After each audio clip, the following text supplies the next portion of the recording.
So maybe to kick it off, Vishal, how did you go about kind of, getting into the role you're in now? Like, were there many different roles you had leading up to this, or is this kind of the thing you had wanted after you graduated, or what's kind of the story there? Oh man, uh, that's gonna take more than the 1 hour we have together right now. It's gonna be a Well, where did long. you start? Where did you start? What was like the first kind of job for you? So, so even back home, and back home is Mauritius. Like I was in the tech, I was computer tech, like opening, fixing, building up. We don't buy Dell where everything is ready to go. Like I was working in a shop, in a computer shop, mom and pop shop, building it up from the motherboard and everything. So that's Oh, kind of where I started. Then came here to do my came to Canada to study again in computer science, okay. the a bit of a software. Then around the 2003 where everything crashed. Hmm. First job was customer service behind a computer and trying, you know, restart your computer. Did you power off? Did you power on? Things Oh, like this. And true tech for support. yeah, exactly right. So it was not kind of what I really wanted to do and was hard to find jobs even at that time. So that's where I jumped to, job stability. I jumped to nursing. So I went from tech to people, Yeah, two that's a big different fields. split. Was that building Huge. up in you for a long time? Is that something that was kind of in the back of your mind, or was it just No, one day you decided something different? tell you the truth, Imran, it was more about job security. Okay. Like, at that time, maybe being young, but now, hindsight 2020, it's like uh, after the 2001, everything was crashing. There was no real thing with put it with tech at that time. Everything was down. It was like, okay, what do I do? Just spend that much money to come and study here in Canada. What do I do? Mm, People will never stop getting old and getting sick. that's Let's true. jump into something more stable. That's Ah, I jump into nursing, and I had this into me being fine and things like this. So that's why I went into nursing and in Montreal. That in nursing, as I was uh, so graduated and everything, started working. Then the passion for teaching started. I started getting a lot of students coming through my wings, teaching them as they are on the floor. And one of the faculties, even in Montreal, was like, "Hey, we do have an opening for, part-time clinical instructors. Would you be interested?" I'm like, "Let's try it." So yeah, as you see, one thing is leading to the other right now. Now, like starting getting the faculty role. Within the faculty role now, simulation starts growing. right. So now here I merge, well, now with my background, still having the background of computer science and technical and all of this, comes simulation, which is highly tech, merge those two together to create pedagogy, different ways of learning for students. And that's kind of where I am nowadays. Yeah, that's an interesting, very interesting journey, and I think one that probably more, students than you think will end up taking. So doing one thing and then switching to something completely different. I actually just Yeah. heard a student talk about that a couple weeks ago. But what was it like for you in that transition? When you started to go down the nursing route, for instance, were you were you taking a course or a program, and did you have to work during that same time? So yeah, so I was taking the it's a diploma degree, diploma background education. Sorry, diploma education in Montreal at I think the college called John Abbott. Oh, yes. That's where I was. So and then from there, when I doing my undergrad at U of Vic, did the RN BSN because in Montreal you can become an RN. It's a 3 year diploma and you become an RN.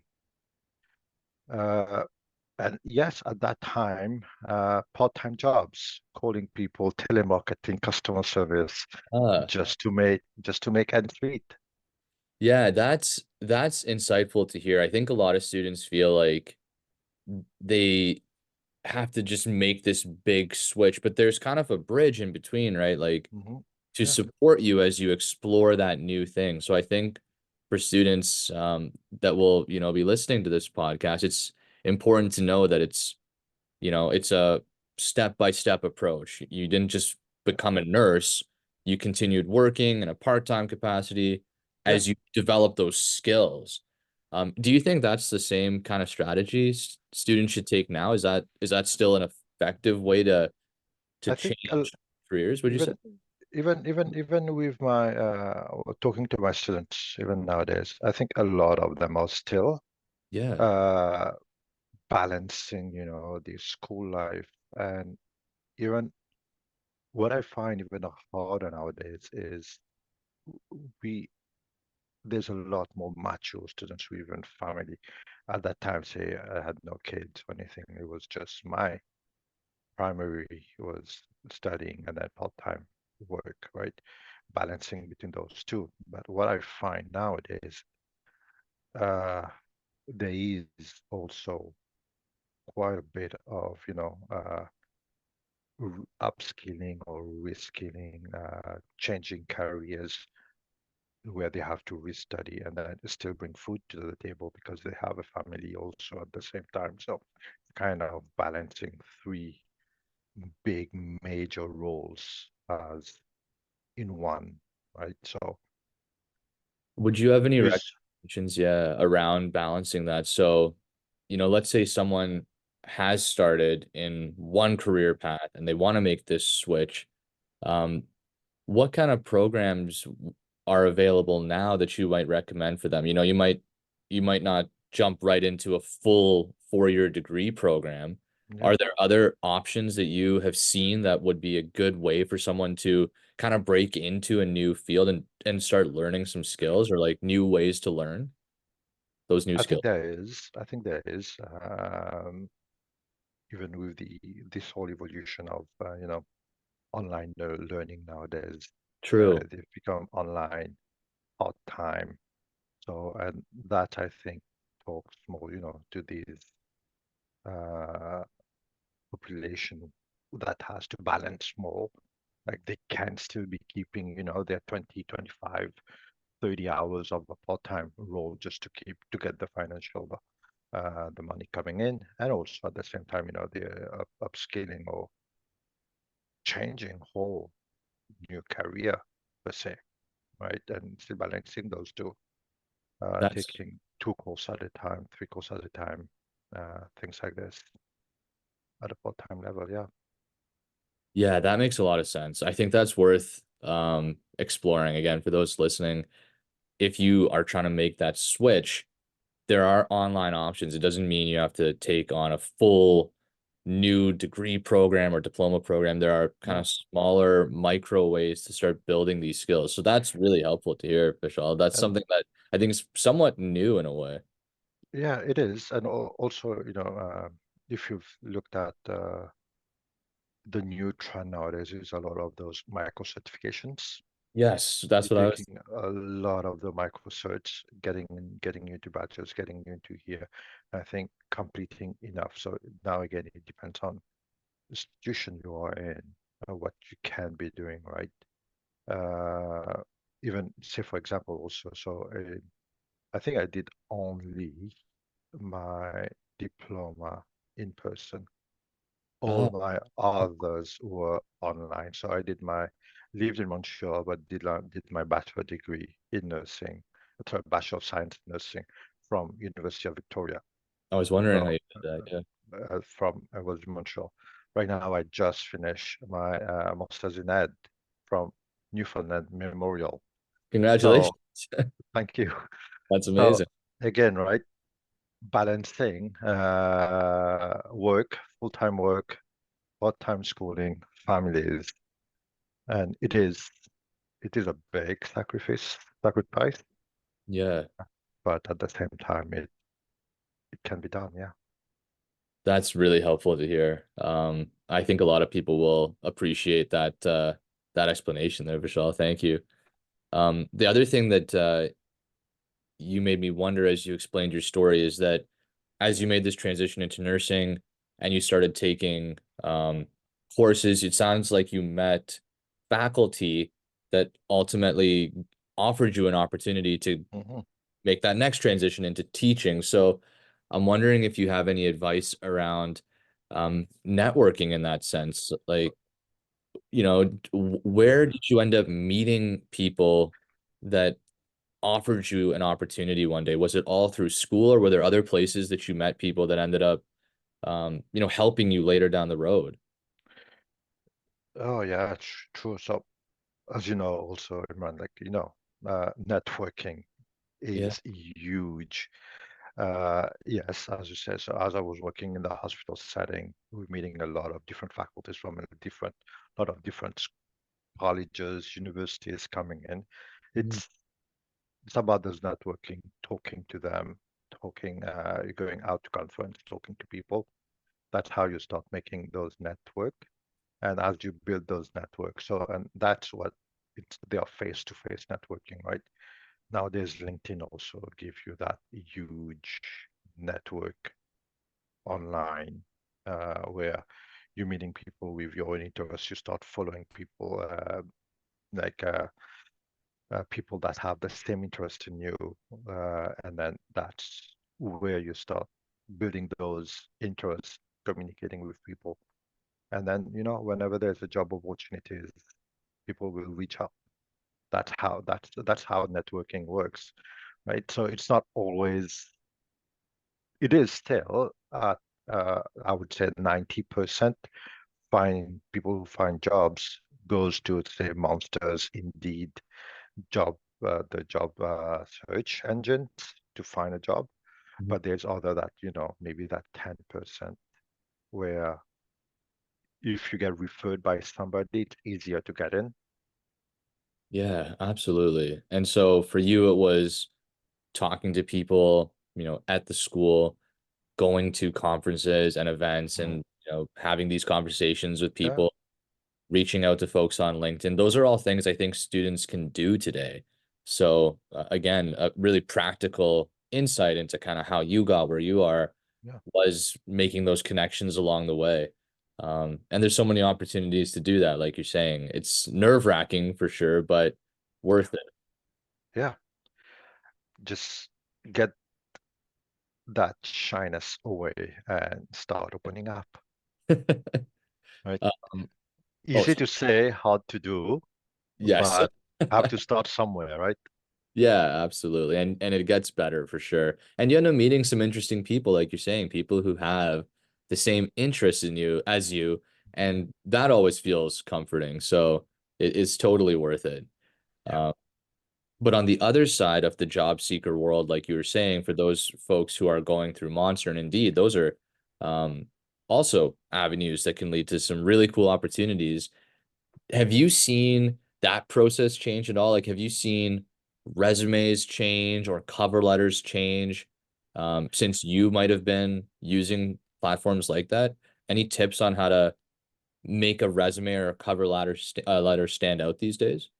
I think it's knowing whenever, and I don't know if it's changed, but the way I used to go through it, I never had one type of resume or cover letters. I Uh, would look, so keywords on your search engine of what you do, what you're looking, and then understand those keywords and build that resume along those keywords that they are looking for. Especially nowadays, with uh, softwares like, it removes, or not, uh, if I use the word, it will grab resumes that are not of interest and garbage it. oh yes, There's like no no, human interaction that's for doing this. It is mainly like a software that's doing it. If the software is scanning it and sees none of those keywords they are looking really. And those keywords will appear in the job posting.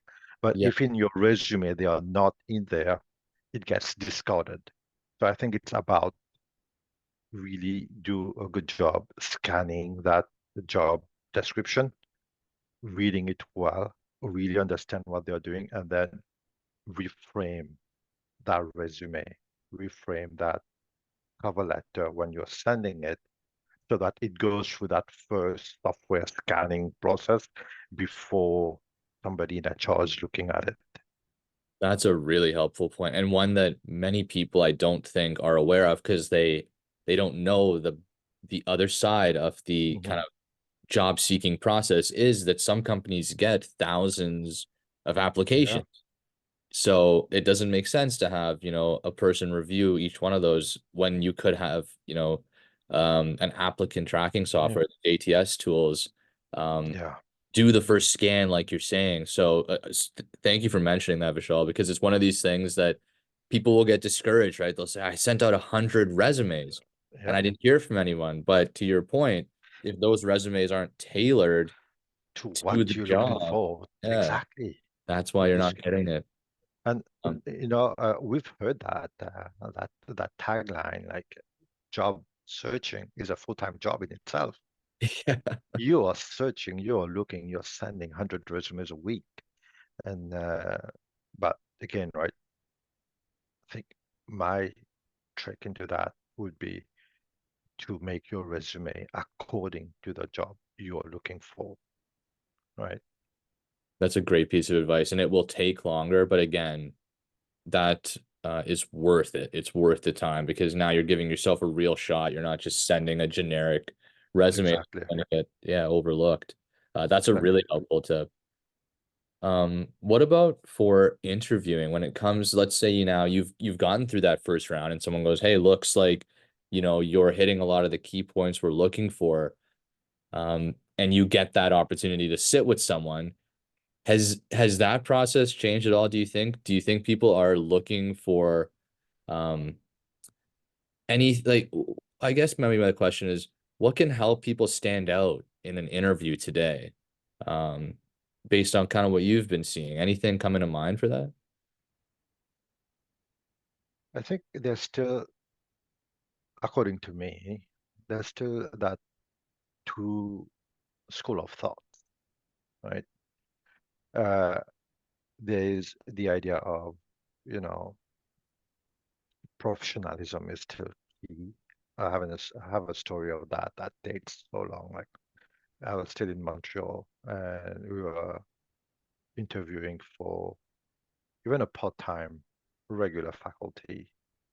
And you have that, and yeah, I'll say kid here that shows up with a shirt and ripped jeans Uh, coming in for the interview. And as soon as he walks in, I looked at my AD and a couple of other faculties and even the HR. You can see in their face, they are like, even before the interview starts, it's like, I don't think you're giving yourself a if huge you, disadvantage. a huge disadvantage coming in, not even, no word has been said, it's just the greetings, hi, right now. But the way you see the person walking in is like, are we going to trust you walking in clinical space with our students representing the college, right? So that's already being that idea, that notion of being a professional when you walk Yeah, and I think in an it's interview, how you do yourself. And I think it's a big thing, right? It's still this, again, another tagline is like, within 5 seconds, walking in an interview, kind of a decision has been made, right. right? So I think that's still true. Yeah, and I think it's not about wearing expensive clothes. It's about showing that you've taken this opportunity seriously, that Exactly. you have this sense of professionalism, Mm. and there are business clothes that can cost less than some of these a pair of jeans that's been ripped and it's a Yeah. cool You don't style for a concert, but not you, for a you job. don't need an Armani suits to go in. No, Yeah, you don't need. It's just professional attire, right? And yeah, other stuff that I found even in interviews, and I would say I would be lucky to be in a lot of the interview panel. Also, be having done a lot of interviews, also, would be that during the interview, that's where you demonstrate if you've prepped for the interview. Have you read? Do you know your resume in and out? Have you made up your resume? That's where it's going to start coming out, right? yeah. People do make up resumes, especially nowadays in AI. It's so easy to have something done for you, right? So Do you actually have those to stuff, prepare? yeah, you have to prepare. Uh, a lot of time we've seen, and I've seen like inadequate preparation. They are just coming in here and not knowing the simplest kind of a question that's gonna come. There are standardized questions that every resume have, and then some technical, and then some interpersonal style of questions. All interviews are very similar, like those 10, 15 questions. They get subdivided, but I think students and job seekers need to know those and prep, prep for those style. And that again is easier to do when you use the job posting, kind of like to your point about tailoring the resume to the job posting. Yeah, You can see what's in the job posting and try to tie it to stories you have. Um, and that can kind of, make your point here is yeah, then it's going to feel like you actually paid attention to this specific job and you have stories about how you can help this company and these people, and exactly. Yeah, that feels different, right? As yeah. someone who's hiring, I imagine. And you do your research on the company you're applying, because there will be a time, and I think in the group I am right now, we value a lot of applicants who ask questions at the end when we turn the table and give them. So, do you have any questions for us? Making sure they have. We look at maybe one or two different types of questions they're going to be asking us. That, in a sense, have you been prepared coming into this interview? Did you even put a bit of, you know, time to think about, okay, you're applying to this institution company, right? Did you Yeah, do a bit what of kind of research? Do questions you stand out know? to Uh, it could be anything kind of, training process. How am I going to get trained? Is there any formal, informal training? How long are the training is going to happen? Uh, One of the greatest questions I've ever got is like, walk me through a day of your job. How, what, what do you do? Like, what your job entails? Like things like this. You're applying to become, say, a faculty position. What does it entail? you? Mm, Right? So yeah. things like this, or even cultures. The I remember even when I was working at the hospital was like the culture of the floor, the culture of the hospital. Uh, Going in as it's easy to go in a hospital setting as a visitor and then look at around. Do I really want to apply on this floor? Just see how the nurses are interacting, how it's happening before you apply, and then question it during the interview process. That would be, yeah, some really good research to have done that ahead of time. Mm. Um, okay, that's super helpful to know. What about the flip side? What are questions that kind of might be a red flag? Or have you gotten any questions that make you go, maybe this person isn't right for the job? Uh, a funny story was that is not really a question, but more of statement that was being said. Was so I was in an interview panel with was me, a director, and another colleague. And at the end, I think I asked a couple of questions, and then at the end, it was more of an online interview. Mhm. At the end, one of the applicant said, I'm finding it hard to understand your accent. Would you mind the other person asking the question? Oh, that was a big red flag. And then even my my boss at that time was like, you know what, we don't have any more questions at this time right now. We just let you know if we make a Huh. decision. So Yeah. that was a big red flag. There's maybe true if you don't understand when someone's talking their way of rephrasing it. Yes. That I can see that just being okay. Well, if you're not going to be able to, make the effort to ask for clarification or something like that, how are you going to be able to work with that person? So they kind of made that clear that they aren't going to be compatible in that way. No. So it's just like, things like this, those are red flags. Yeah. And even in interviews I've sat in, like maybe coming in from, that healthcare background, I really look at interpersonal skills. I really look at answers they're giving, like are they teamwork? Are they an I person compared to a we person? Hmm. Things like this, like I try and bring to the team when we are interview panels.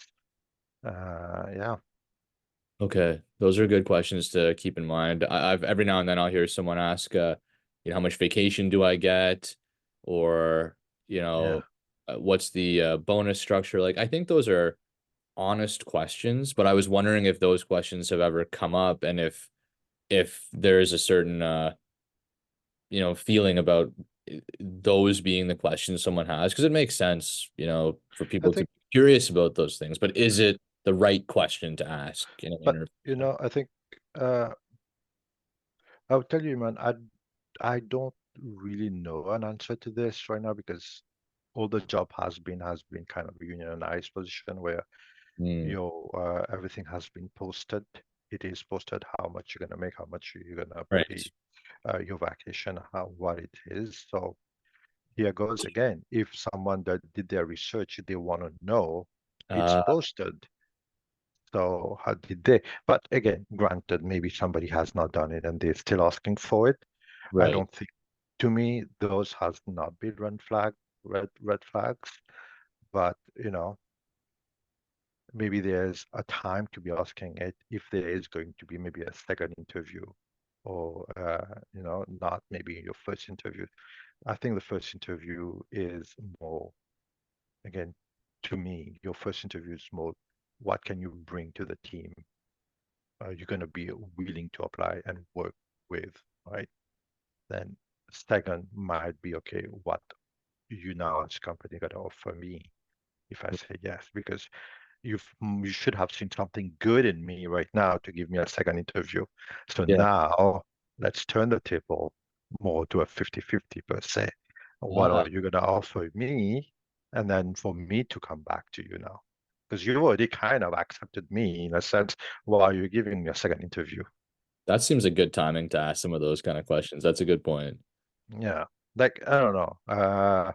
Again, all of this have no research to back this up or anything. It's just personal Yeah, feeling. I've been in interviews, and a lot of time when I got second interviews is where, I come out a bit more of the shell and start asking those harder questions. that makes sense. Yeah, and I really appreciate you sharing these insights, Vishal. Mhm. It's always interesting to learn from people's personal experience. So, again, yeah, thank you for making some time here. I only have a couple more questions for you. And the next one was, have you noticed any kind of new emerging jobs? So, as you kind of spoke about, you started in that tech background and saw nursing as an opportunity for, it sounds like something impactful, good job security. Have you noticed any new opportunities like that, maybe in the space or even just kind of in the workforce in general? Uh, I think I was telling that to a couple of colleagues and even my wife the other day. I think mark that date, November 2022, where OpenAI came up, right? ChatGPT came up. Yes, That's gonna be changing the whole world. The world was already changing, the tech world was already changing drastically. But just let's go back and think about since November 2022 to now, we're in March. There's nowhere, any place you don't hear about AI It's having true. infiltrated, coming in. Uh, so that being said now is, I know in stage, we're working together to recreate kind of virtual sims that would mimic a patient status and will have, you know, nurses, PSWs, any healthcare background going in and interviewing them, getting more of a sense. Uh, this is what's going to be changing the world right now. And the face-to-face stimulation is here. It is here to stay. It is here where, you know, you get the real feeling of talking to a person. You get Hmm. the real feeling of, you know, caring for a person. But a lot of time, what we found with students, they are shell-shocked when they are in front of the person they have never been. I think Uh, that's where STEM, a new type of STEM comes in, where they start asking those questions in a more safe environment, safe place, getting those feedback, and then they get to the face-to-face stimulation again before they go to real patients because of, you know, safety, harm, and everything. The first two, the virtual STEM and the face-to-face STEM, no harm can really happen, for sure. all right, to the client. There is still something like I want to touch it, what's called psychological safety now for the learner. They need to be well prepped before they do the simulations. And then once they get to practice these simulations with the computer, with the tech, those bring them, they have more baggage, they have more knowledge of what to do in a real world. So learning has happened per se, right? So do you think So more people will go into kind of patient facing or client facing roles because they will have the opportunity to interact with simulations, or do you think it will lead to any new job opportunities in some way? I think new job opportunities is two things. In the healthcare, I think that's a safe to say if it's here, it's safer to the client. But tech companies, software developers will get with say background in the AI. I don't know those terms well, like how to write the codes, the coders, the programmers. Right. This is a whole new field, right? This is a field that Dealing with AI and that kind of thing. yeah, dealing with the AI, machine learning, LLM, large language model writing, things like these would create a new type, new jobs. There's always new things happening, how you can train. Like the basic of the language model will stay like JavaScript, all of this is staying.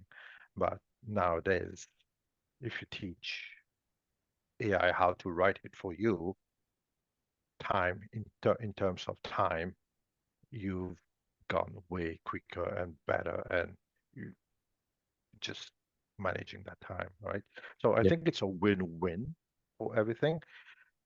But at the same time, when I say win-win, I know like it's not always win-win. There are with the tech role, you know, that could have been your next question.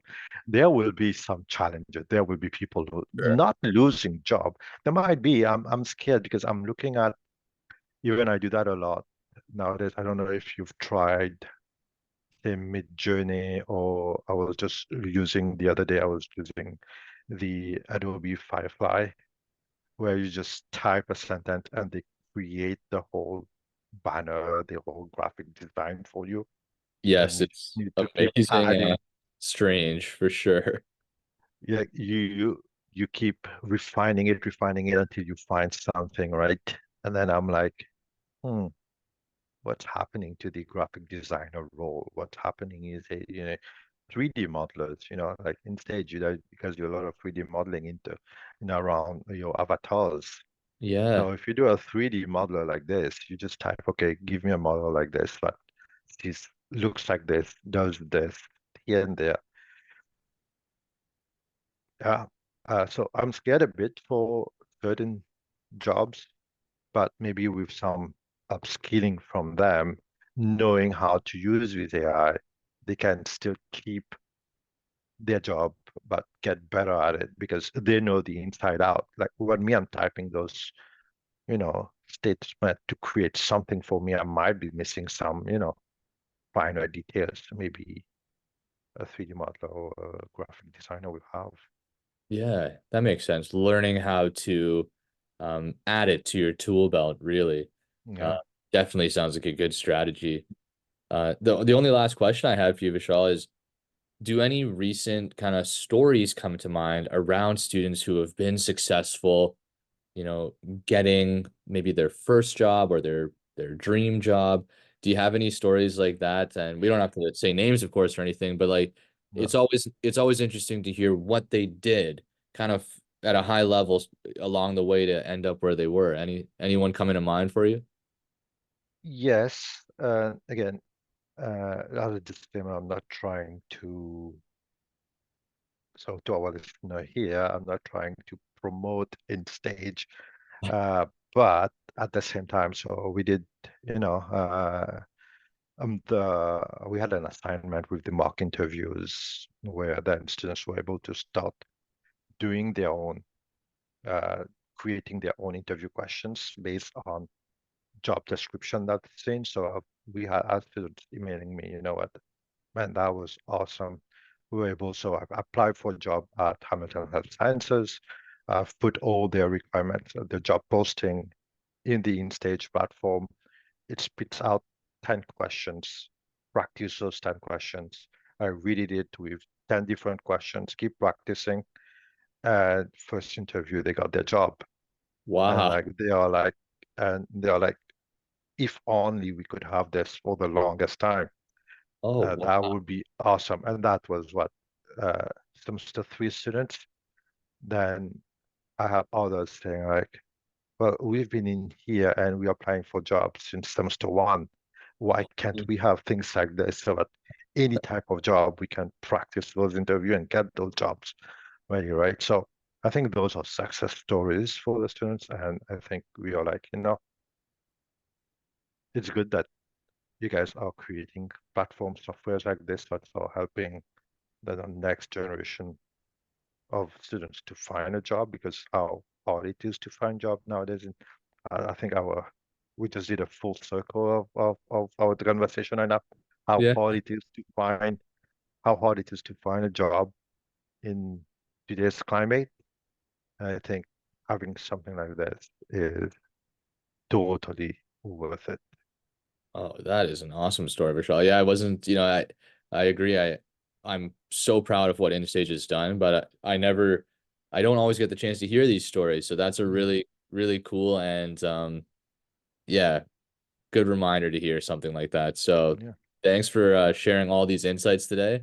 Really appreciate your time and um yeah, as I say, we'll kind of chop this up and get it ready. But always cool to have a chat with you and now even nice to know some of your background as well.